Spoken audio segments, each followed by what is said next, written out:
Week 11, so good to see you.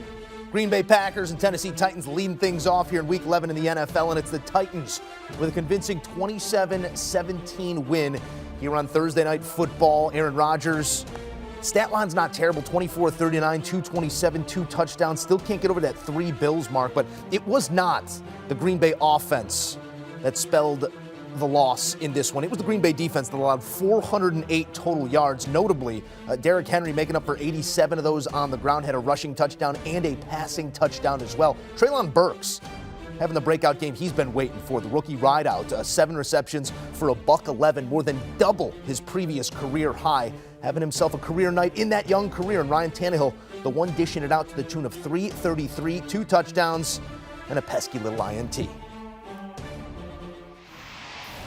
All right, let's dig in with CBS Sports NFL writer Tyler Sullivan. Tyler, taking a look at this game, the numbers are a little bit jarring when you look at the final box score here, especially on the Tennessee side, what they were able to accomplish offensively. But let's go big picture here, too. Tennessee gets a win on the road in a place that it's tough to play this time of year.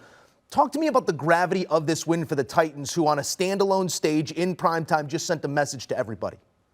Yeah, I mean, I feel like everybody every year sleeps on the Tennessee Titans, and then we get to about Thanksgiving, around Christmas time, and you're looking at the standings and saying, wow, Tennessee, they're vying for a number 1 seed. They're first in their division. They're in prime position to go on a run. And it just seems like that's always the case with Tennessee under Mike Vrabel. And, you know, that's to be expected. He's a great head coach, one of the best head coaches in the NFL in my estimation. And so when you look at this game tonight, it's exactly all of those things that you've seen, obviously grinding it out on the road. They were dogs in this game. I mean, this was a line. I think they were giving up a field goal at certain points. I think you might even been able to get it at a field goal and a half here. So when you look at what they were able to do, run the ball effectively, stop the run, and really kind of dilute things in terms of what the Packers do best offensively, it's going to be a tough out when you start looking at them in playoff situations. If Derrick Henry can actually be that workhorse that we've seen him be and remain healthy,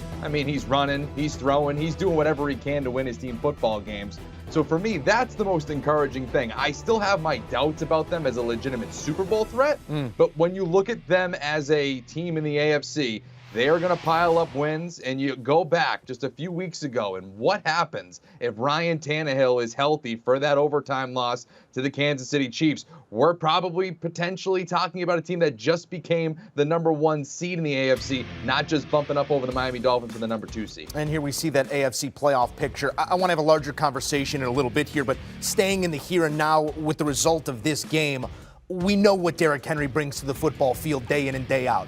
When it comes to Ryan Tannehill, it's not always as consistent. We saw 333 here, but there was an interception, if I may nitpick, early fourth quarter. And interceptions like that in big moments don't go unpunished by playoff teams. It goes unpunished here against Green Bay in this moment, but I guess I'll ask you the question that you were hesitant to answer on your own there. Is this a team that is capable of representing the AFC in the Super Bowl? We know they can win the division. We know they can be a 1 seed, but do they have everything you need to represent the conference?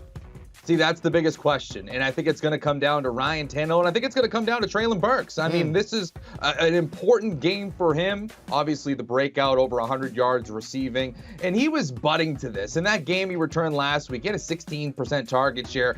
Ryan Tannehill's looking his way. He's the first-round pick. He's the guy that's supposed to replace A.J. Brown. Hasn't got off to the start that they want him to, but maybe this is the start of something. And if all of a sudden Tannehill and Burks can start to get a little bit of rapport, that creates a whole different layer that teams have to deal with in terms of defending this Tennessee offense. I have my questions about Ryan Tannehill. Obviously, we saw last year their demise was Tannehill. All of those picks down the stretch, particularly in that playoff loss. And you start a little bit like you were saying tonight. As much as it didn't burn them, that was a pivotal interception. Questionable decision to run it on second, to not run it on 2nd and 1. You should have just continued to give it to Derrick Henry.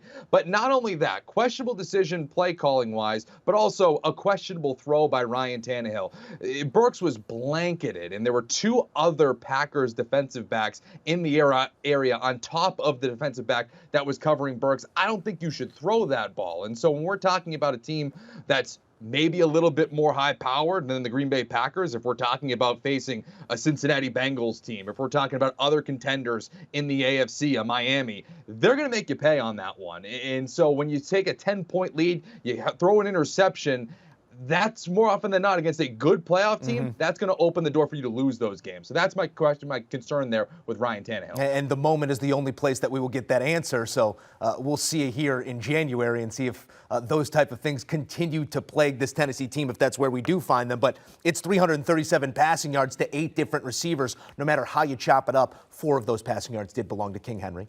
Impressive stuff here from Derrick Henry. But you talked about the rapport between Burks and Tannehill building. I guess if we're going to find a silver lining, there are a few to be found here on the Green Bay side. But when it comes down to Aaron Rodgers and his new favorite target here in Christian Watson, what they've been able to do over the last 2 weeks, the 5 touchdown passes, do you think this is something more schematic that we're seeing, or is Rodgers just identifying and picking his new bunkmate in the absence of any real talent there in the wide receiver room? Well, I think it's just confidence more than anything else. I mean, you look at this play here on the broken play with a penalty, Rodgers is just throwing it up. I almost feel like he's not even throwing that a few weeks ago because he knows he's not going to catch it. And so for me, that's, I think, the biggest thing here. The faith that Aaron Rodgers has in Christian Watson over the last few weeks and his ability to just know that he's going to be in the area and at least give his rookie wideout a chance. I think this is one of the bigger what-ifs of the 2022 season.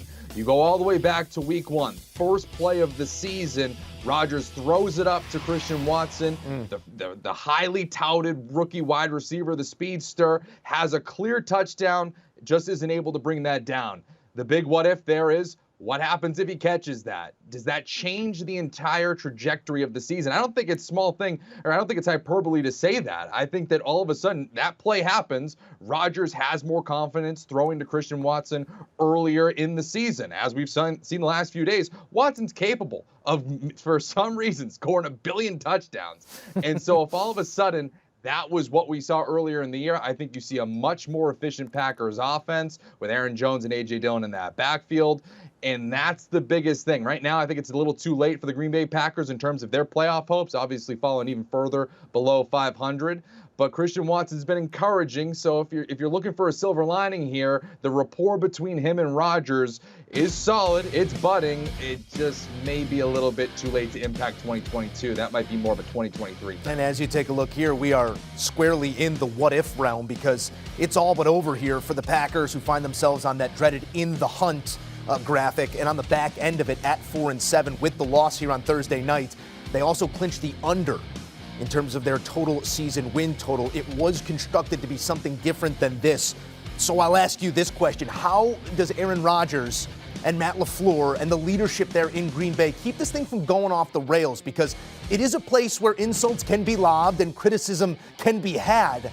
How do they keep this thing together here over the stretch run of the season with just, I guess, a sniff of playoff hope still alive? Yeah, I don't even know if it's a sniff. I mean, yes, you can do the mathematically not eliminated. Right. So, yes, we're going to say in the hunt, mathematically. All that's code word for this team isn't making the playoffs. We all know that it would take a miracle for them to get in. And so the only thing that I think you can look at here is there's development. That's, I think, the only thing that they can start preaching here in terms of the offensive side of the ball. Obviously, we know that if this was maybe a year ago, you could start questioning, is Aaron Rodgers still even going to be around the following season? The fact that that's kind of out the window now, obviously signing that extension last offseason, you can start building that foundation even further with guys like Romeo Doubs when he gets healthy, Christian Watson as that continues to develop. And so when maybe you have Randall Cobb kind of go out the door, Allen Lazard, you'll see what happens. To me, it's developing those young wide receivers so in 2023 you can hit the ground running. Tyler Sullivan, we have hit the ground running here in Week 11. We appreciate you for stopping by. And don't forget, the conversation continues on the premier pod in the entire NFL. It's the Pick Six Podcast. Will Brinson, Ryan Wilson, John Breach breaking it down day in and day out with your latest news and notes across this league we love.